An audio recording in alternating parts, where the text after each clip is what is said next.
بار بار دھمکایا جا رہا ہے. تو جو مطالبات ہیں، جو لوگ دھرنا دے کر بیٹھے ہیں، ان کے مطالبات کیا ہیں اور وہ اب گورنمنٹ سے کیا مانگتے ہیں، اور گورنمنٹ کیوں ان سے بات چیت کرنے میں خوفزدہ ہے یا کترا رہی ہے؟ دیکھیں، پہلی بات تو یہ ہے کہ جو آپ نے بھی بتایا، مسلون کے اندر کھڑکوچا کے مقام پر جو اطلاعات آ رہی ہیں کہ تقریباً 50 کے قریب اس کے اندر فوجی جوان بھی ہیں اور بی ایل اے کے دہشت گرد، وہاں پہ جو لڑائی ہوئی ہے اس کے اندر ہلاکتوں کی اطلاعات آ رہی ہیں، جو کہ انتہائی رنجیدہ کرنے والی سچویشن ہے. ایک عجیب صورتحال ہو چکی ہے. پورے کے پورے اضلاع کے اندر آ جاتے ہیں دہشت گرد، دندناتے پھرتے ہیں، پولیس چوکیوں کو اڑا دیتے ہیں، وہاں پہ اسلحہ لے کر چلے جاتے ہیں، تھانوں پہ قبضہ کر لیتے ہیں، بینکوں پہ قبضہ کر لیتے ہیں، اور روڈ پہ تو اب کوئی گاڑی جا نہیں سکتی. تاجر تمام جو ہے ایک قسم کا شٹر ڈاؤن ہی ہوا ہے. آپ کا جب سامان نہیں آ سکتا ٹرکوں کے ذریعے، اور رستے میں جلا دیے جاتے ہیں ٹرک، مار دیا جاتا ہے تاجروں کو. اور جو واقعہ پہلے ہنا اڑک میں ہوا تھا، آپ نے دیکھا کہ وہاں پر جو ہے وہ معصوم لوگوں کو اٹھا لیا گیا، شہید کر دیا گیا. انہوں نے الگ دھرنا دیا ہوا تھا بی اے مال کے سامنے، اور جب حکومت کے ساتھ ان کے مذاکرات ہو گئے تو اس پر بھی کہا گیا کہ جی کوئی لین دین ہو گئی ہے. تو آپ سوچیں کہ شہداء جو اپنے پیاروں کو کھو چکے ہوں، جو ان کی لاشیں لے کر بیٹھے ہوں، اور جب وہ لاشیں اٹھا کے چلے جائے تو ان کے خلاف اس طرح کی باتیں کرنا کہ انہوں نے سودا کر لیا ہے. تو اس طرح کی باتیں پہلے کرنی نہیں چاہیے.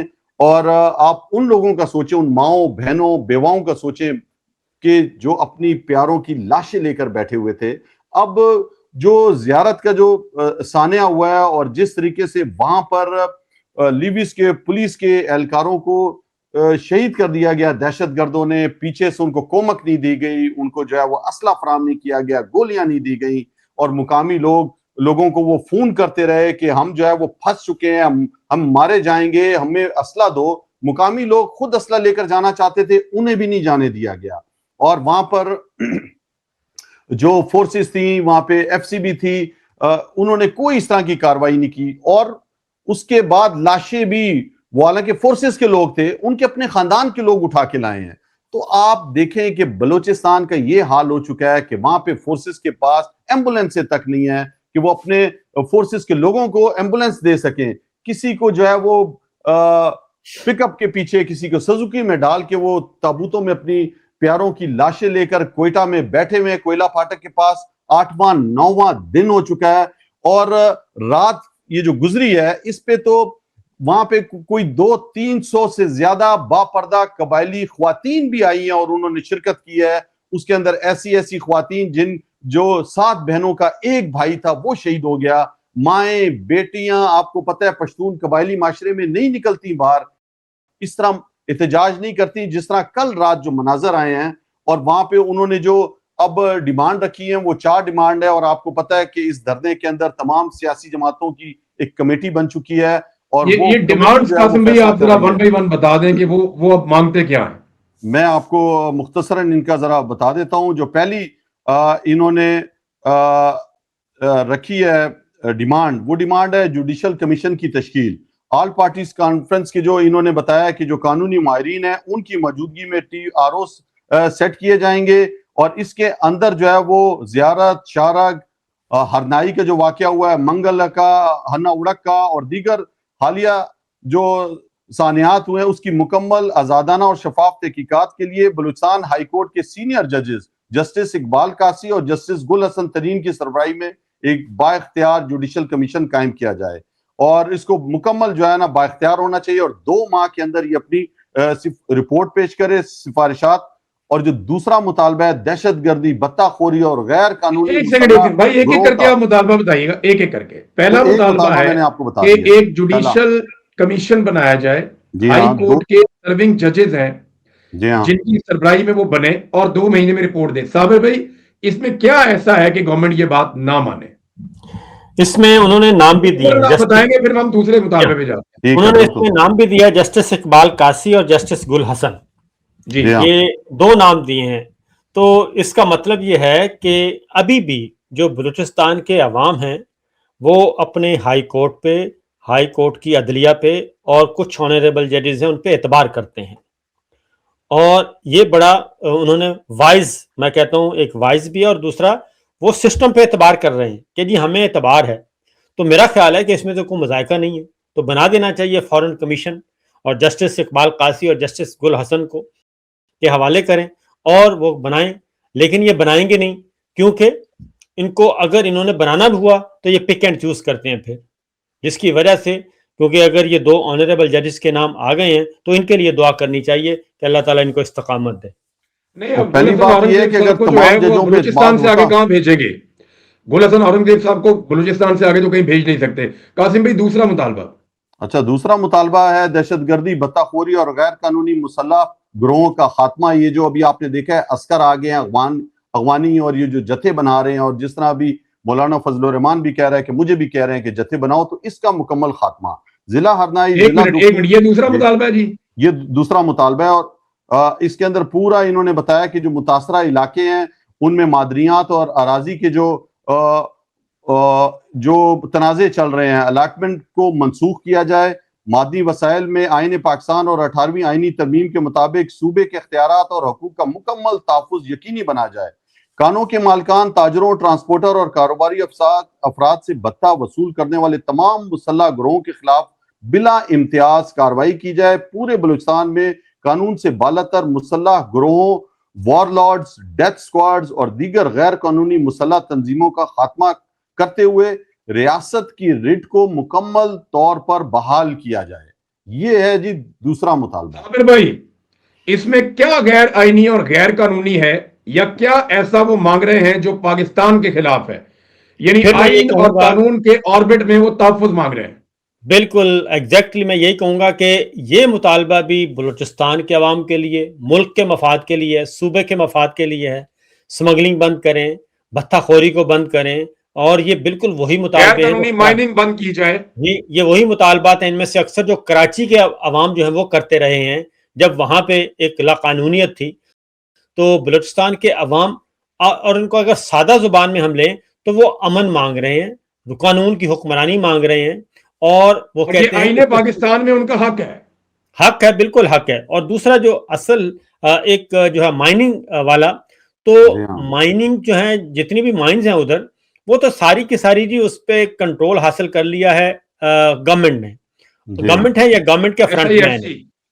جی ہاں، گورنمنٹ ہے یا گورنمنٹ کے فرنٹ مین ہیں، وہ بیٹھے ہیں، اور وہی، اور مزے کی بات یہ ہے کہ آپ یہ دیکھیے کہ عوام سفر نہیں کر سکتے، جیسا کہ ہم سب کو پتہ ہے، روڈ سنسان ہیں، لیکن آپ کی جو تجارتی چیزیں ہیں یہ ٹرک آ جا رہے ہیں، ان کو سیکورٹی بھی پرووائڈ کی جاتی ہے، یہ آتے بھی ہیں جاتے بھی ہیں، لیکن عوام اور جو لوگ ہیں وہ بیچارے رل رہے ہیں۔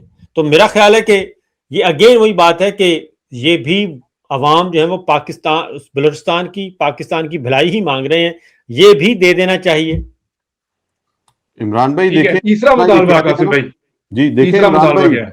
پہلے تو یہ ہے کہ جو یہ کہہ رہے ہیں کہ سائل اور وسائل پر ہمارے اختیار، جو شروع دن سے بلوچستان کا نعرہ ہے، پھر 18ویں ترمیم کے بعد مائن اینڈ منرل جو ہے وہ صوبے کا حق تھا، لیکن یہاں پہ بل پاس کرا دیا گیا، آپ کو پتہ ہے، صوبائی اسمبلی سے، اور جی وہ اس بالکل۔ کا بھی یہی سارا مطالبہ ہے کہ یہ سارا کچھ جو ہے وہ عوام کے کنٹرول میں دیا جائے۔ اور جو اس کے بعد تیسرا مطالبہ ہے وہ لیویز فورس کی بحالی اور استطاعت میں اضافہ۔ حکومت بلوچستان لیویز فورس کو کم از کم 30 دن کے اندر اس کی اصل انتظامی ڈھانچے اور متعلقہ اضلاع میں بحال کرے۔ تو یہ میں تھوڑا سا آپ کو بتا دوں کہ یہ شروع سے رہا ہے کہ اے ایریا کے اندر جو ہے وہ پولیس ہوتی ہے بلوچستان کے، اور بی ایریا کے اندر لیویز فورس تھی۔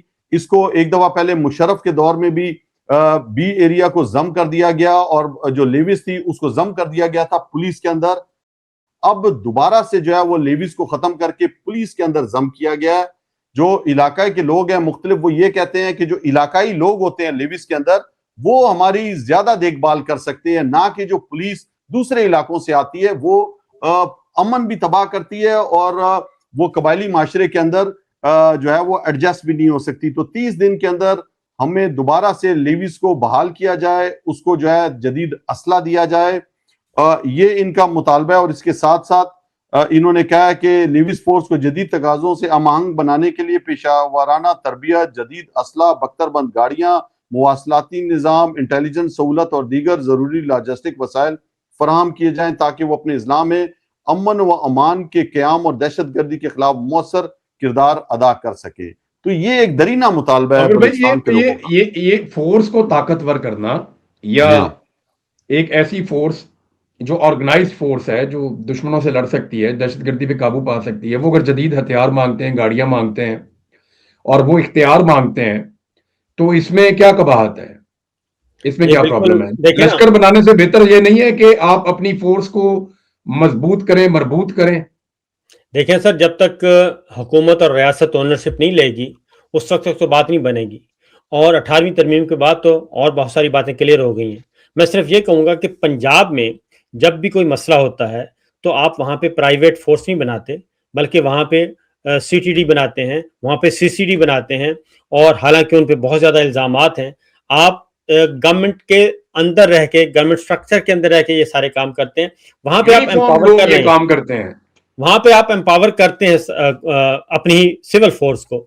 لیکن آپ لشکر کیوں بنا رہے ہیں؟ یعنی کے پی میں, قبائلی علاقوں میں یا بلوچستان میں پھر لشکر آپ کیوں بنا رہے ہیں؟ آپ کی اپنی فورس ہے, وہ کہہ رہے ہیں ہمیں مضبوط کریں, ہم لڑتے ہیں. جب وہ اونرشپ لے رہے ہیں تو ان پہ بھروسہ کرنا چاہیے, نہ کہ لشکروں کے اوپر. قاسم بھائی, آخری کیا ان کا مطالبہ چوتھا؟ جی, آخری مطالبہ ہے قانون نافذ کرنے والے اداروں کے اختیارات کی ارسر نو تقسیم. شہری علاقوں میں امن و امان کی ذمہ داری پولیس کے سپرد کی جائے, جبکہ ایف سی کو سونپے گئے کسٹم سے متعلق اختیارات واپس لے کر متعلقہ کسٹم احکامات کے حوالے کیے جائیں. اسی طرح بلوچستان یونیورسٹی و دیگر تعلیمی اداروں سے ایف سی کی مستقل تعیناتی ختم کی جائے, تعلیمی اداروں کو پرامن, آزاد اور تعلیمی ماحول فراہم کیا جائے. مزید صوبے بھر میں غیر ضروری چیک پوسٹوں کا فوری خاتمہ کیا جائے, عوام کی نقل و حرکت میں حائل رکاوٹوں کو دور کیا جائے, جبکہ سیکورٹی کی ضروریات کو قانون اور عوامی سہولت کے مطابق متوازن بنایا جائے. یہ جو بلوچستان یونیورسٹی کے اندر جو ایک عرصے سے ایف سی نے قبضہ کیا ہوا ہے, تو وہ کہہ رہے ہیں تعلیمی ادارہ ہے بھائی, ادھر سے آپ باہر نکلو. اور جو کسٹم کے اختیارات دے دیے ہیں ایف سی کو, اور آپ کو پتہ ہے ایف سی جو ہے وہ باقاعدہ صوبے سے پھر چارج کرتا ہے, پیسے لیتا ہے, صوبائی حکومت کو پیسے دینے پڑتے ہیں ایف سی کو. تو یہ جو مطالبات ہیں کہ لیویز کو جو ہے وہ جدید اسلحے سے لیس کیا جائے. جو ادارہ جس کام کے لیے ٹرینڈ ہوا ہے, جی ہاں, جس نے کئی دہائیوں تک کام کیا, اس کو کرنے دیں. آپ کی ٹریننگ نہیں ہے اس کام کی, آپ کی سیکیورٹی کی ضرورت پڑے گی, وہ آپ کو بلوا لیں گے. صابر بھائی, یہ مطالبہ تو یہ بھی جائز ہے. یعنی وہ انہوں نے کوئی چاروں چیزوں میں کچھ آپ کو ایسا لگتا ہے کہ یہ متاثرین جو لاشیں رکھ کے بیٹھے ہوئے سڑکوں پہ پچھلے 8-9 دن سے, ان کا کوئی ایک ایسا مطالبہ ہے جو پاکستان کی ریاست کے خلاف ہے, یا پاکستان کے کسی ادارے کے خلاف ہے, یا پاکستان کے آئین اور قانون کے آربٹ سے باہر ہے کچھ ایسا؟ سر, نہ ہی 26 نومبر کو کوئی ایسا مطالبہ تھا کہ جو ریاست کو چیلنج کر رہا ہو, جی ہاں, یا حکومت کو چیلنج کر رہا ہو. نہ اکتوبر والا مطالبات ایسے تھے, نہ مرید کے والے جب آ رہے تھے, مرید کے میں ٹی ایل پی والے, ان کے کوئی ایسے مطالبات تھے, نہ کشمیریوں کے ایسے مطالبات تھے. لیکن ان سب کے ساتھ جو سلوک کیا گیا وہ ہم سب کے سامنے ہے. اسی طریقے سے بلوچستان میں بھی جو مہرنگ بلوچ کہہ رہی ہیں اور باقی لوگ کہہ رہے ہیں, وہ تو صرف صوبے میں امن مانگ رہے ہیں, اور امن مانگنے کے لیے, امن و امان کی صورتحال بہتر کرنے کے لیے, معاشی طور پہ مضبوط کرنے کے لیے وہ اپنے جائز مطالبات, جائز حقوق مانگ رہے ہیں, شہری آزادیاں, سیاسی آزادیاں. کوئی بھی مطالبہ ایسا نہیں ہے. لیکن میں یہاں پہ ایک بات ضرور کروں گا کہ ہماری جو اسٹیبلشمنٹ ہے, خاص طور پہ ملٹری لیڈرشپ, وہ وہیں پہ رہ رہی ہے. پتہ نہیں کیوں اپنے آپ کو یہ اپ گریڈ کیوں نہیں کرتے, اپ ڈیٹ کیوں نہیں کرتے. 70 میں شیخ مجیب عوامی لیگ کے مطالبات جو تھے, ان میں سے ایک بھی مطالبہ ایسا نہیں تھا جو کہ علیحدگی والا تھا. انہوں نے خود اس کو کہا کہ یہ تو علیحدگی چاہتے ہیں. وہ 6 پوائنٹ تھے, 6 پوائنٹ میں سے بھی 3.5 پوائنٹ سے وہ وڈرا کر گئے تھے, اور رہ گئے تھے 2.5 پوائنٹ. ان 2.5 پوائنٹ میں بھی انہوں نے بات کرنا مناسب نہیں سمجھی, اور اپنے 90,000 فوجیوں کو سرنڈر کروا لیا. تو یہی اس وقت کشمیر میں ہو رہا ہے. کشمیر میں بھی انہوں نے کیا مانگا تھا کہ 12 سیٹوں کو جو کہ باہر ہیں, اور پیپلز پارٹی اس موقف کو درست مانتی ہے, جماعت اسلامی درست مانتی ہے, باقی سیاسی جماعتیں اس کو درست مانتی ہیں, لیکن انہوں نے سیدھا گولی چلا دی. اب بلوچستان ہے, بلوچستان میں بھی آگ ایک لمحے کے لیے یہ سوچیں نا, ایک لمحے کے لیے سوچیں, کوئی شخص اپنے پیارے کی لاش کو جب وہ فوت ہو گیا, وہ اس دنیا میں نہیں ہے, سڑک پہ رکھ کے بیٹھ سکتا ہے؟ ہمارے مذہب کے اندر, ہماری روایت کے اندر ہم اس کو فوری طور پہ دفنانا چاہتے ہیں. کہ اس کو سپرد خاک کریں, اللہ رب العزت کا جو حکم ہے وہ پورا کریں. یہ بہت مشکل ہے, یہ کوئی امیجن بھی نہیں کر سکتا یہ کتنا مشکل ہے لاش رکھ کے بیٹھنا. صابر بھائی اس کا بوجھ یہ سمجھ نہیں سکتے کہ یہ کتنا بڑا بوجھ ہے. اس سے پہلے جب یہ ہزارہ کے لوگ رکھ کے لاشیں بیٹھتے تھے مجھے بہت تکلیف ہوتی تھی, بہت تکلیف ہوتی تھی اس وقت بھی ہم یہ کہتے تھے. اور آج تو یہ دیکھیں یہ وہ کوئی ایسے لوگ تو نہیں ہیں, وہ دہشت گرد تھوڑی ہیں جو لاشیں رکھ کے بیٹھے, پولیس والے ہیں, وہ سرکار کے ملازم ہیں, وہ کہیں اور سے تو نہیں آئے ہوئے. اب جو یورپی یونین کی رپورٹ آئی ہے, صابر بھائی تھوڑا میں چاہتا ہوں پہلے آپ اس پہ بات کریں, پھر میں قاسم بھائی کے پاس لے کے جاؤں گا یہی سوال. یورپی یونین کی رپورٹ آ گئی, انہوں نے لاپتہ افراد کے حوالے سے, پاکستان میں انسانی حقوق کی پامالیوں کے حوالے سے, سیاسی کارکنوں کی گرفتاریوں کے حوالے سے اور ملٹیپل چیزیں جو پاکستان میں ہو رہی ہیں ان سب کے حوالے سے پاکستان کو خبردار کیا, اور جی ایس پی پلس کا سٹیٹس پاکستان کا خطرے میں. اور یہ یورپی یونین نے پچھلے 2 سال پاکستان میں بار بار چکر لگا کے 2023 سے 2025 تک کی یہ رپورٹ تیار کی ہے. اب یہ رپورٹ آ چکی ہے اور حالات بہتر ہونے کی بجائے مزید خراب ہو رہے ہیں پاکستان میں. اس میں ایک تو سب سے پہلے یورپی یونین کا اپنا کام ہے, پھر پاکستان ورلڈ الائنس ایک بڑا زبردست کام کر رہا ہے پلیٹ فارم. صابر بھائی ہم بھی اس کے ساتھ کام کرتے رہے ہیں. ایک یورو پاک ایک این جی او ہے وہ کام کرتی ہے, بلکہ وہ ابابیل والے بتا رہے تھے وہ بھی جا کر ملے ہیں, اور کچھ تنظیمیں ہیں وہ بھی ملی ہیں. پھر جو قوم پرست جماعتیں ہیں ان کے لوگ بھی جا کر ملے ہیں, کچھ اقلیتوں کے نمائندگان ہیں انہوں نے بھی ملاقاتیں کی ہیں, بلوچستان سے کچھ وفود ہیں وہ جا کر ملے ہیں. تو اوورآل ایک ایسی رپورٹ بنی ہے جو پوری ایک چارج شیٹ ہے پاکستان کے موجودہ رجیم پہ کہ ہیومن رائٹس کی وائلیشن بند کی جائے. سابق پرائم منسٹر کو انہوں نے کہا جی باہر نکالیں, اور ابھی میرے سامنے یہ منسٹری کا ایک سٹیٹمنٹ ہے جس میں وہ یہ کہہ رہے ہیں کہ جو لاپتہ افراد ہیں ان کو فوری طور پہ باہر نکالا جائے. احمد فرحاد کے لیے بھی انہوں نے مطالبہ کیا. تو صابر بھائی ان چیزوں سے بھی ہوش نہیں آ رہا, دنیا میں پاکستان کا کیا امیج دینا چاہتے ہیں. یعنی یورپی یونین میں سے 27 ملک ہیں, کون سا ملک پاکستان میں سرمایہ کاری کرنے آئے گا جب ان کی اپنی رپورٹ کہہ رہی ہے کہ آپ کے وہاں میں تو حالات ہی بہت خراب ہیں. سر بات یہ ہے کہ جب یہ 1970-71 ہوا اس وقت لڑائی عروج پہ تھی اور پاکستان لوز کر رہا تھا, اور اس وقت بھی روس نے پولینڈ کے ذریعے قرارداد جنگ بندی کی, انہوں نے پیش کی, جس سے ذوالفقار علی بھٹو صاحب نے پھاڑ دیا. تو وہ میں سمجھتا ہوں وہ قرارداد نہیں پھاڑی تھی, وہ پاکستان کو پھاڑا گیا تھا. وہ جنگ بندی کی قرارداد تھی, وہ سرنڈر پیپر نہیں تھا. لیکن چونکہ ہمارے ہاں مسئلہ یہ ہے کہ ایک ضد, ایک انا, ایک بغض, ایک انتقام یہ ہے, اور جب فرد واحد اپنے آپ کو عقل کل سمجھنے لگ جائے نا جی تو اس کی عقل معاف ہو جاتی ہے. اور اس وقت بھی صورتحال یہی ہے. اس وقت ریاست پاکستان 25 کروڑ عوام کا ملک ہے, ایک اس کا آئین پاکستان ہے, اور اس کے ادارے ہیں, سول ہیں, ملٹری ہیں, سب کے سب ہیں, پورا سسٹم ہے آئین نے دیا ہوا. لیکن اس سارے سسٹم کو, اس سارے آئین کو, اداروں کو ایک سائڈ پہ اس کو مفلوج کر دیا گیا ہے, اور ایک فرد واحد ہے وہ کہتے ہیں کہ میں جو سوچوں گا وہی ٹھیک ہے, اور میرا جو منشور ہے وہی قومی منشور ہونا چاہیے, خواہ بھلے اس کے جتنا مرضی نقصان ہو جائے. تو اصل پرابلم ہے کہ یہ سارا جو اس وقت ملبہ ملک کے طول و عرض میں جمع ہو رہا ہے, یہ بڑھاس جو جمع ہو رہی ہے, یہ ساری کی ساری جا رہی ہے ایک طرف, اور وہ ہے فرد واحد کی ضد کی طرف. تو میرا اپنا خیال ہے کہ یہ زیادہ دیر چلنے والا نہیں ہے, کیونکہ وہ تو 1970-71 تھا, تو اس وقت اتنے شاید نہیں تھے ریاست کے سوچنے والے. اب مجھے لگتا یہ ہے کہ یہ زیادہ دیر نہیں چلے گا, اور اگر یہ ضد اسی طرح برقرار رہی تو میرا خیال ہے زدی صاحب کو جانا پڑے گا.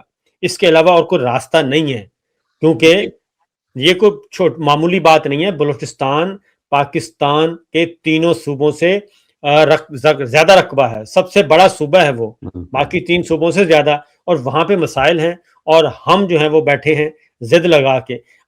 تجارتی روٹ بند ہے, حیرتناک بات ہے, پاک افغان بارڈر بند ہے, پاک ایران بارڈر بند ہے.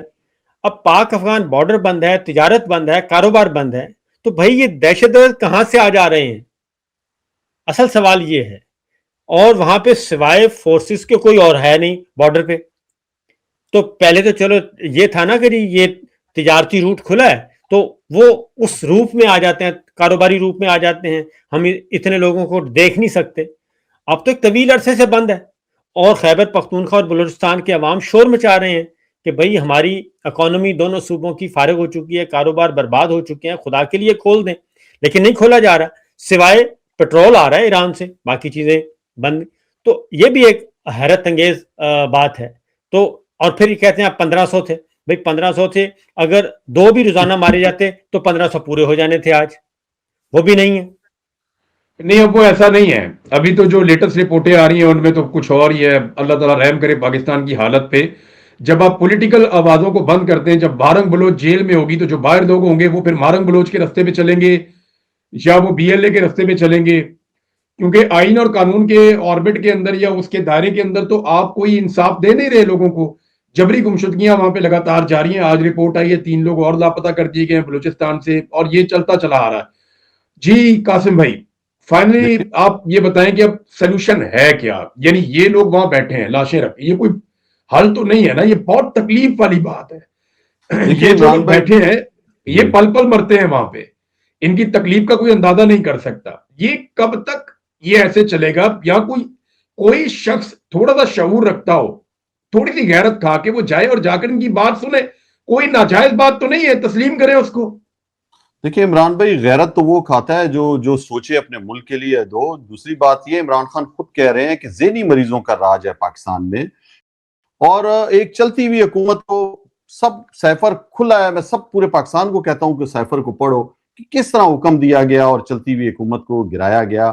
شرمناک بات ہے. آج ایران دیکھو کس طرح کھڑا ہے, وہاں پہ وہ بلیک میل نہیں ہو رہا. ابھی جس طرح یہ بتا رہے تھے کہ ایک طرف جو ہے وہ کشمیر کے ساتھ معاہدے کیے جا رہے ہیں, دوسری طرف جو ہے وہ ان کو ڈرایا بھی جاتا ہے, ان کو مارا بھی جاتا ہے. سیم یہی سب کچھ امریکہ جو ہے آج ایران کے ساتھ بھی کر رہا ہے. اور دوسری بات یہ ہے کہ دیکھیں شہداء کا ہم سب پہ الزام لگا دیا گیا, جی مجسمے ان کے گرائے گئے اور یہ کیا گیا. شہداء جو ہے ریڈ لائن ہے, ہم سب کی ریڈ لائن ہے, ہم سب کے شہداء ہیں. تو مجھے بتاؤ, یہ جو بلوچستان میں جو یہ شہید ہوئے ہیں جن کو مارا ہے دہشت گردوں نے, یہ کیا شہداء نہیں ہیں؟ یہ کوئی الگ شہداء ہیں اور آپ کے شہداء الگ ہیں. ان شہداء کے لیے کیوں دل نہیں تڑپتا لوگوں کا؟ کیوں ان کے لیے بات نہیں ہو رہی ٹی وی پہ؟ آج پورا نیشنل میڈیا خاموش ہوا ہے. آج بلوچستان کے جو صحافی ہیں اگر وہ آواز اٹھاتے ہیں, وہ اپنے سوشل میڈیا پہ شیئر کرتے ہیں ویڈیوز, تو ان کو بھی ڈرایا جا رہا ہے, دھمکایا جا رہا ہے, کہ مجبور کیا جا رہا ہے کہ آپ نے جو ہے اس کی کوریج نہیں کی. یار لاشیں پڑی ہوئی ہیں, شہداء ہیں ہمارے, وہ فورسز کے لوگ تھے, وہ شہید ہو گئے ہیں وہاں پہ, بے گناہ شہید ہو گئے ہیں.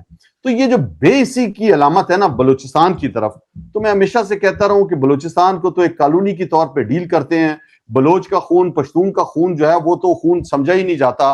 یہاں پہ جتنے بھی لوگ شہید ہو جائیں, چھوٹی سی خبر نیشنل نیوز پہ بنتی ہے اور کبھی کبھی آتی نہیں ہے. تو یہ بہت ہی افسوسناک بات ہے. مائیں بہنیں ہماری سراپا احتجاج ہیں, بیٹھی ہوئی ہیں, اور ظلم آپ دیکھ لو, بربریت دیکھ لو, اور مستقبل کا بھی نہیں پتا ہے کہ جس طرح وہاں پہ جو ہے وہ اب یہ چھتے بنا دیے جا رہے ہیں فورسز کے, لڑایا جا رہا ہے, کون کس کو مار رہا ہے, کس وجہ سے مار رہا ہے, کوئی سمجھ میں نہیں آ رہا. افراتفری کا عالم ہے. اور آپ دیکھ لیں, یہ اپنے لیے تو انہوں نے محلوں میں بیٹھے ہوئے ہیں, اے سی کے کمروں میں, وہاں سے فیصلے کر رہے ہیں. سیاست کرنے نہیں دی جا رہی, مجھے غدار قرار دے دیا گیا, آپ کو صافت نہیں کرنے دی جا رہی, آپ بھی دہشت گرد, اور جو ہے وہ صابر شاکر بھائی بھی دہشت گرد. تو جب یہ سچویشن ہو جائے, اور یہ جو رپورٹ آئی ہے ابھی آپ نے بتایا کہ یورپی یونین کمیشن کی, تو یہ رپورٹ بھی 2.5 سال کے بعد جاری کی گئی ہے, اور 2023 اور 2025 کی رپورٹ ہے. اور اس کے اندر آپ دیکھ لیں میڈیا پر پابندیاں ہو گیا, انسانی حقوق کی خلاف ورزیاں ہو گئی, جو جیل کے اندر جو عمران خان صاحب کے ساتھ ہو رہا ہے اس کا بھی اس کے اندر ذکر کیا گیا ہے, جو سیاسی قیدی ہیں اس کا اس کے اندر ذکر کیا گیا ہے, جبری گمشدگیوں کا اس کے اندر ذکر کیا گیا ہے. ہماری حکومت تھی, 450 لوگوں کو جو جبری گمشدہ تھے ہم نے بازیاب کرایا تھا. وہاں پہ پرامن ماحول ہو گیا تھا, تجارت ہو رہی تھی, جی ڈی پی اوپر پاکستان کا جا رہا تھا. اور آج آپ دیکھ لیں کہ پاکستان جو ہے وہ کس طرف جا رہا ہے. آج کوئی پوچھنے والا نہیں ہے. ذہنی مریض بس جو ہے وہ اپنی انا اور سمجھ رہے ہیں کہ تکبر ہمارے ہاتھ میں ڈنڈا ہے. تو دیکھیں ڈنڈے سے تو بلوچستان آج تک مسئلہ حل نہیں ہو سکا. ڈنڈے سے پاکستان 2 لخت ہو گیا. خیبر پختونخوا میں بنو میں فورسز نے اوپر سے راکٹ مارے ہیں کالج کے اندر, کہ کالج میں دہشت گرد چھپے ہوئے ہیں. آپ دیکھ لیں یہی مطالبہ بلوچستان میں رکھا جا رہا ہے کہ بھئی ایف سی کا کیا کام ہے شہر کے اندر جو ہے وہ یونیورسٹی کے اندر. تو مسئلہ یہ ہے کہ دیکھیں جب تک جو ادارہ ہے ہمارا فوج، اس کا کام ہے دفاع کرنا سرحدوں کی، جب تک وہ اپنے کام کی طرف نہیں جائے گا، مداخلت کرتا رہے گا، مینیپولیٹ کرے گا سیاست کے اندر، سیاست جو کر رہے ہوں گے اپنے حق کے لیے آواز اٹھائیں گے، ان کو آپ جیلوں میں بند کر دو گے، آپ ان کو سزا یافتہ قرار دے دو گے، دہشت گرد اور غدار. تو یہ مسئلہ پاکستان کا اب اس طرح نہیں چلے گا ڈنڈے سے پاکستان. اور اب تو ہر محاذ پر عاصم منیر رجیم شکست خوردہ ہوتی جا رہی ہے اور ان کے ہاتھ سے اب سارے کام نکلتے جا رہے ہیں. اور یہ اتنا پیارا ہمارا ملک، اتنا خوبصورت گلدستہ قوموں کا، اور اللہ تعالیٰ نے اتنے وسائل دیے، اتنی لمبی جو ہے ساحل کی پٹی ہے، ہم سب کچھ کر سکتے ہیں. کم از کم میرٹ ہو، ایک عدالتیں آزاد ہو جائیں، اور ملک کے اندر جو ہے وہ بولنے کی جو ہے وہ ہم سب کو اجازت دی جائے. اب تو لوگوں کو مار دیا جاتا ہے، خوف پھیلایا ہوا ہے، سوشل میڈیا بین کیا ہوا ہے. تو عمران بھائی اس طرح تو ملک نہیں چلتا. اور بلوچستان کی جو ہماری مائیں بہنیں لاشیں لے کر اپنے پیاروں کی بیٹھی ہیں، وہ بھی شودا ہیں. ان پر بھی تھوڑا سا جو ہے نا، تھوڑا سا سوچو، اور سوچو کہ وہ بیچارے جو ہے بے گناہ شہید ہو گئے ہیں اپنے وطن کی خاطر. تو اس طرح میں تو بڑا افسردہ ہوں. اور بلوچستان میں یہ جو کچھ ہو رہا ہے، ہاتھ سے نکلتا جا رہا ہے. ہمارا ملک جو ہے وہ کہتے ہیں کہ جی ہندوستان کرا رہا ہے. یہ تو سامنے آپ دیکھ لیں کہ اپنی نااہلی اس کے اندر سب سے زیادہ ہے. اور نااہلی بھی وہ ہے جس کے اندر تکبر اور صرف انا پرستی، کہ جی ایک شخص کی انا ہے اور باقی میری اور آپ کی کوئی عزت نہیں ہے، کسی پاکستانی کی نہیں. آج یہ ثابت ہو چکا ہے. بہت شکریہ آپ کا قاسم سوری بھائی. اور صابر بھائی، دوبارہ انشاءاللہ ہم چند دن کے بعد آپ کی خدمت میں ناظرین حاضر ہوں گے، حالات حاضرہ کے اوپر بات چیت کرتے رہیں گے. بات ایک سادی سی ہے کہ طاہر اشرفی نے رونا شروع کر دیا اور خواہش کا اظہار بھی کیا کہ وہ شہید ہونا چاہتے ہیں. تو طاہر اشرفی جائیں، شہادت کا آسان طریقہ میں بتا دیتا ہوں. جہاں پہ ہمارے پیاروں کی لاشیں پڑی ان کو اٹھانے جائیں، شاید انہیں موقع مل جائے شہید ہونے کا. جس سیکیورٹی کے اندر وہ پھرتے ہیں یا جس ماحول میں وہ رہتے ہیں، پریس کانفرنس میں تو انہوں نے شہید ہونا نہیں ہے، یا کوئی حلوے میں تو بم ڈالے گا نہیں. عجیب و غریب قسم کے لوگ ہیں. وہ رو پڑے، آپ دیدہ ہو گئے شہدا کے لیے، شہدا کی عزت کے لیے. وہاں شہدا کی لاشیں پڑی ہوئی ہیں، ان کی کوئی عزت نہیں ہے. اس کے بارے میں آپ سوچتے نہیں ہیں. کیا وہ جو پولیس والے وہاں پہ بلوچستان میں شہید ہوئے، ان کی وردی سستی تھی، ہلکی تھی، ان کا خون ہلکا تھا، یا وہ ان کی کوئی ذات ہلکی تھی؟